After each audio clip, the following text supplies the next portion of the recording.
I got so much motherfucking design on right now.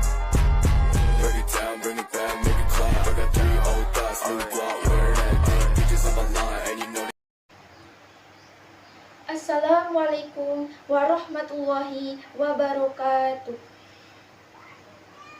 Alhamdulillahirabbil alamin. Wabihi nasta'inu ala umuri dunya wadin. Wassalatu wassalamu ala asrofil anbiya'i wal mursalin wa ala alihi wassohbihi ajma'in. Amma ba'du. Yang kami hormati Bapak, Ibu Guru, serta teman-teman yang dirahmati Allah Subhanahu wa Ta'ala. Pertama-tama, marilah kita panjatkan puji syukur kehadirat Allah Subhanahu wa Ta'ala yang telah melimpahkan karunia-Nya kepada kita semua, sehingga kita dapat melaksanakan ibadah di bulan Ramadan ini dalam keadaan sehat walafiat. Salawat serta salam semoga selalu tercurahkan kepada junjungan kita Nabi Agung Muhammad SAW yang selalu kita nanti-nantikan syafaatnya di yaumul kiamah. Amin amin ya rabbal alamin. Sebelumnya perkenalkan, nama saya Nisya Imro'atul Husna selaku perwakilan organisasi Rohis SMA Negeri 1 Padireja. Di sini saya akan menyampaikan kultum yang bertema Musuh Manusia Nomor Wahid. Diharapkan teman-teman dapat berkenan mendengarkan kultum pada hari ini dengan penuh semangat. Telinga kita sudah amat akrab dengan sebutan jin, iblis, ataupun setan. Tetapi tahukah di mana letak perbedaannya? Hal itu sangat penting untuk kita ketahui, karena Allah dalam Al-Quran telah jelas-jelas menjelaskan bahwa setan itu adalah musuh nyata bagi manusia. Kita jelas tidak mungkin dapat sukses mengalahkan setan bila kita sendiri tidak mengetahui secara pasti keberadaan dan kemampuannya. Pemahaman mengenai apa dan siapa setan itu tidak dapat lepas dari makhluk Tuhan yang disebut iblis. Al-Quran menjelaskan iblis adalah makhluk Tuhan yang kafir dari golongan jin yang membangkang. Hal ini dapat dilihat pada surat Al-Kahfi ayat 50 dan surat Al-Baqarah ayat 34. Di samping itu, iblis telah bersumpah akan menyesatkan turunan Adam sampai hari kiamat nanti. Aku akan menyesatkan mereka semua. Demikian kata iblis dalam Al-Quran surat Z ayat 82. Pelaksanaan niat iblis untuk menyesatkan manusia inilah yang disebut dengan sebutan setan. Jadi dengan demikian, setan itu adalah segala sesuatu yang bersifat menghasut manusia agar membangkang pada aturan main Tuhan. Silakan dilihat pada surat An-Nur ayat 21. Dan setan ini dapat berupa bangsa jin ataupun manusia, sebagaimana yang dijelaskan di dalam Al-Quran pada surat An-Naam ayat 112, An-Nas ayat 4-5, dan Al-Baqarah ayat 14. Dengan perkataan lain, setan dapat diartikan sebagai provokator dari bangsa jin dan manusia yang menghasut agar manusia membangkang pada perintah-perintah Allah dan Rasul-Nya. Dari sisi kiranya dapat dipahami nafsu yang ada di dalam diri manusia bila ia menghasut agar membangkang pada kehendak Allah, maka ini juga dapat diartikan sebagai setan.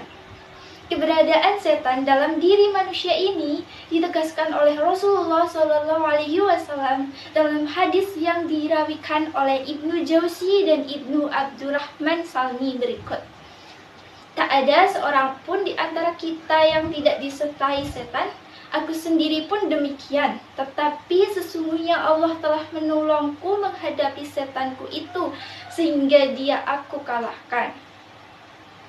Kemampuan setan terhadap manusia menurut Al-Quran hanya sebatas menghasut saja. Setan tidak punya kemampuan untuk memaksa manusia supaya menuruti apa yang dibisikkannya.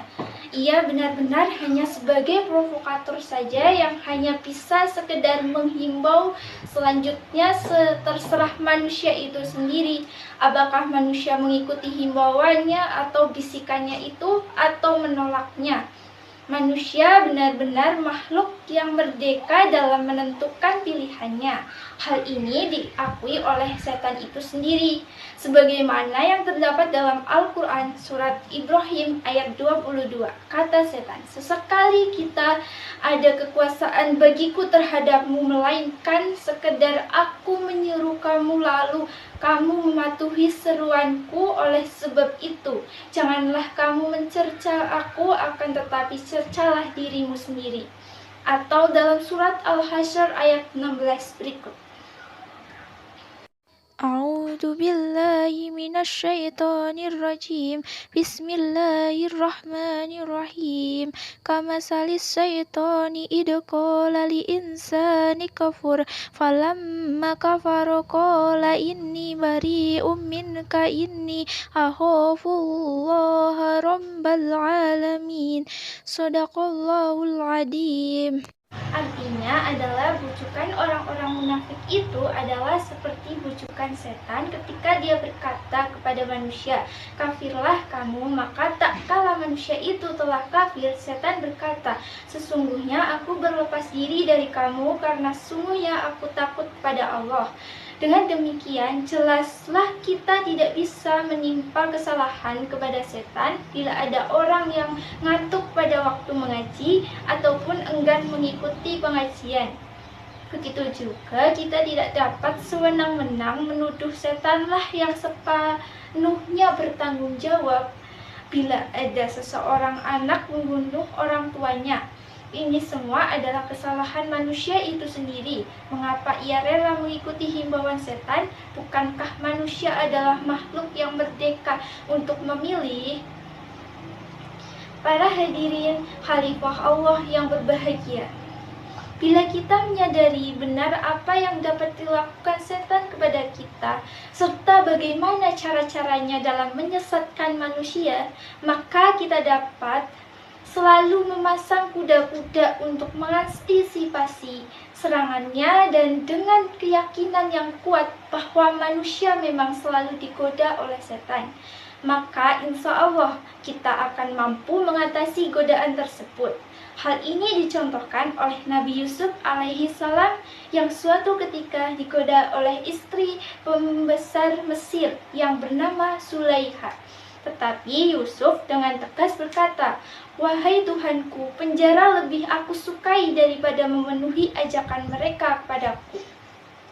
Tentunya sifat yang ditunjukkan oleh Nabi Yusuf itu bukan lantaran ia tidak berminat atau tidak tertarik dengan kecantikan yang dimiliki Sulaiha, tetapi penolakan itu karena Nabi Yusuf sadar benar adanya himbauan dari setan agar ia melakukan perbuatan maksiat.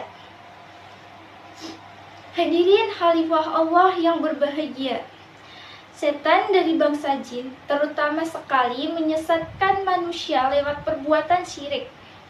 Inilah sebenarnya perbuatan yang paling digemari oleh setan, karena inilah satu-satunya perbuatan dosa yang dilakukan anak Adam yang tidak akan diampuni oleh Allah Subhanahu wa Ta'ala. Mungkin salah satu kiat untuk menghadapi setan baik dari bangsa jin maupun dari bangsa manusia adalah dengan menyadari dan menerapkan hukum universal yang sangat sederhana, yaitu bila kita berpihak pada sesuatu, maka pastilah ada sesuatu lain yang kita korbankan.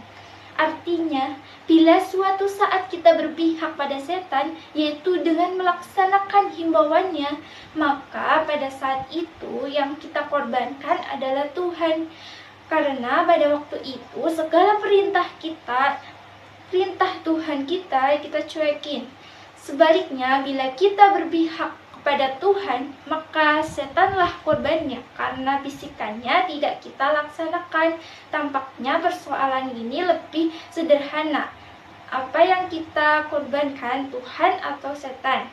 Demikian yang dapat saya sampaikan pada kesempatan ini. Mudah-mudahan dengan mengetahui hal ini, hati nurani kita malu untuk mengorbankan Tuhan dan juga tidak cuci tangan melemparkan kesalahan kepada setan untuk setiap perbuatan buruk yang kita lakukan.